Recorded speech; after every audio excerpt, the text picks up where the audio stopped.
2026년 1월 29일 목요일 광야의 묵상입니다. 오늘 우리에게 주시는 살아있고 항상 있는 하나님의 말씀은 창세기 20장 1절로 18절입니다. 아브라함이 거기서 네게브 땅으로 옮겨가 가데스와 술 사이 그랄에 거류하며 그의 아내 사라를 자기 누이라 하였으므로 그랄 왕 아비멜렉이 사람을 보내어 사라를 데려왔더니 그 밤에 하나님이 아비멜렉에게 현몽하시고 그에게 이르시되 내가 데려간 이 여인으로 말미암아 내가 죽으리니 그는 남편이 있는 여자임이라. 아비멜렉이 그 여인을 가까이 하지 아니하였으므로 그가 대답하여 주여 주께서 이런 백성도 멸하시나이까. 그가 나에게 이는 내 누이라고 하지 아니하였나이까. 그 여인도 그는 내 오라비라 하였사오니 나는 온전한 마음과 깨끗한 손으로 이렇게 하였나이다.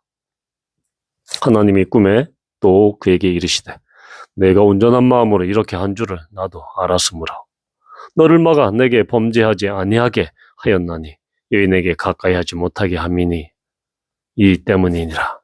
이제 그 사람의 아내를 돌려보내라. 그는 선지자라.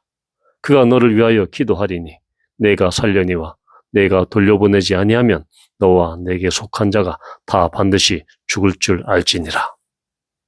아비멜렉이 그날 아침에 일찍이 일어나 모든 종들을 불러 그 모든 일일을 말하여 들려주니 그들이 심히 두려워하였더라.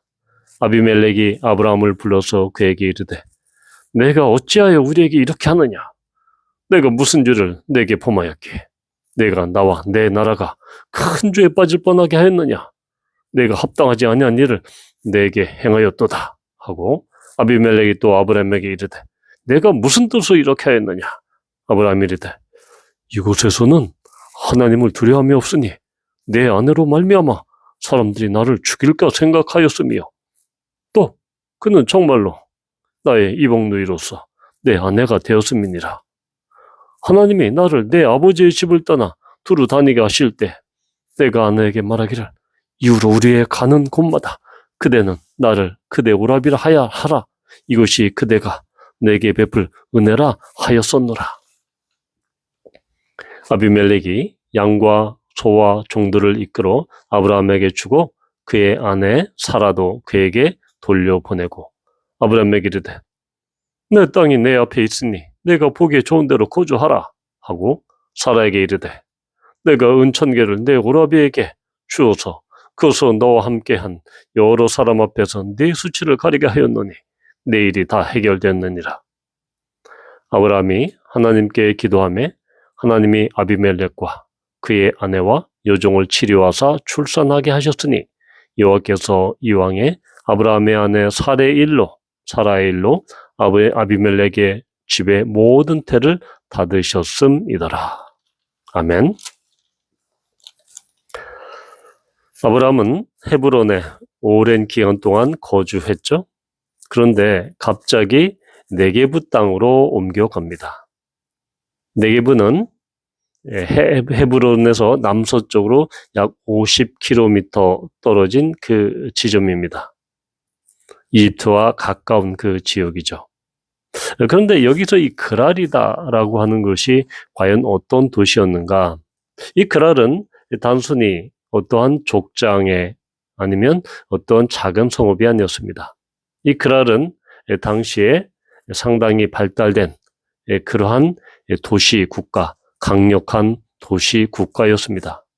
고고학적 발견에 따르면 그랄의 그 면적은 약 5만 평 정도였고 견고한 성과 해자가 있었던 그런 도시 국가였다. 그리고 그런 어떠한 종교적인 체제가 있었던 도시였다라고 이야기합니다. 따라서 단순히 사막 지역에 그냥 텐트를 치고 있는 그러한 어떠한 그러한 가축을 기르는 그러한 족속이 아니었다라는 것을 유목민들이 아니었다라는 것을 알 수 있습니다. 오늘 이야기에서 우리는 반전에 반전을 거듭하는 이야기를 보게 됩니다. 바로 이 아비멜렉은 그랄 왕의 칭호죠. 바로처럼 아비멜렉이 사라를 데려갑니다. 그런데 하나님께서 아비멜렉에게 현몽하십니다. 자기 아내 사라를 누이라고 이렇게 거짓말한 것은 이미 이집트에 내려갔던 12장에서 나오고 뒤에 26장에서 이삭이 그의 아내를 누이라고 했던 그런 이야기도 나옵니다. 총 3번의 이야기가 그런 아내를 누이라고 거짓말했던 이야기가 3번이나 반복됩니다. 그런데 3절에 보면 하나님께서 아비멜렉에게 현몽하십니다. 꿈속에서 나타나시죠. 직접 개입하십니다. 12장에서 나타났던 이집트에서 왔던 직접 그렇게 재앙을 내리시는 그것과는 정반대로 상당히 긴급한 개입을 하나님께서 하십니다. 그러자 그 아비멜렉이 어떻게 이야기합니까?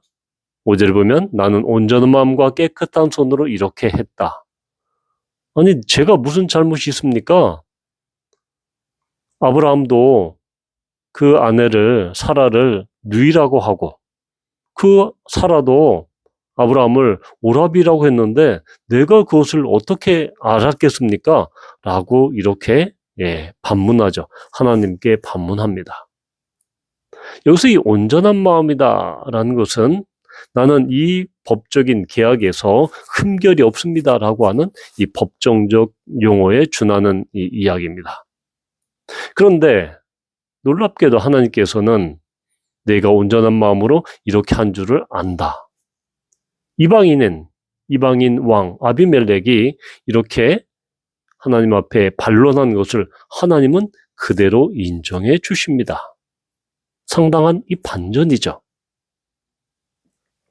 그러면서 또 하나의 반전이 나옵니다. 7절에 보면 이 아브라함의 아내를 돌려보내라 라고 말씀하시면서 그는 선지자라 라고 이렇게 말씀하십니다.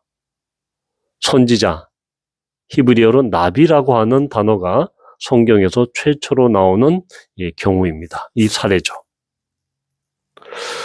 그러면서 아브라함이 선지자로서 너를 위해서 기도할 것이다 라고 이야기합니다. 자, 우리는 여기에서 아비멜렉의 입장에서 보면 그렇게 자기한테 거짓말하고 그렇게 악하게 굴었던 자가 하나님의 선지자라고? 선지자가 그렇게 거짓말을 치고 또한 악하게 대하고 이렇게 하는 자가 하나님의 선지자야? 라고 납득이 되지 않았을 것입니다. 그리고 그렇게 자기에게 해를 끼치려고 한 아브라함이 선지자로서 자기를 위해 기도해 준다고? 그래야 자기가 산다고? 이 말을 들은 아비멜렉은 아마도 기가 찼을 것입니다. 이러한 선지자가 도대체 어떤 경우인가?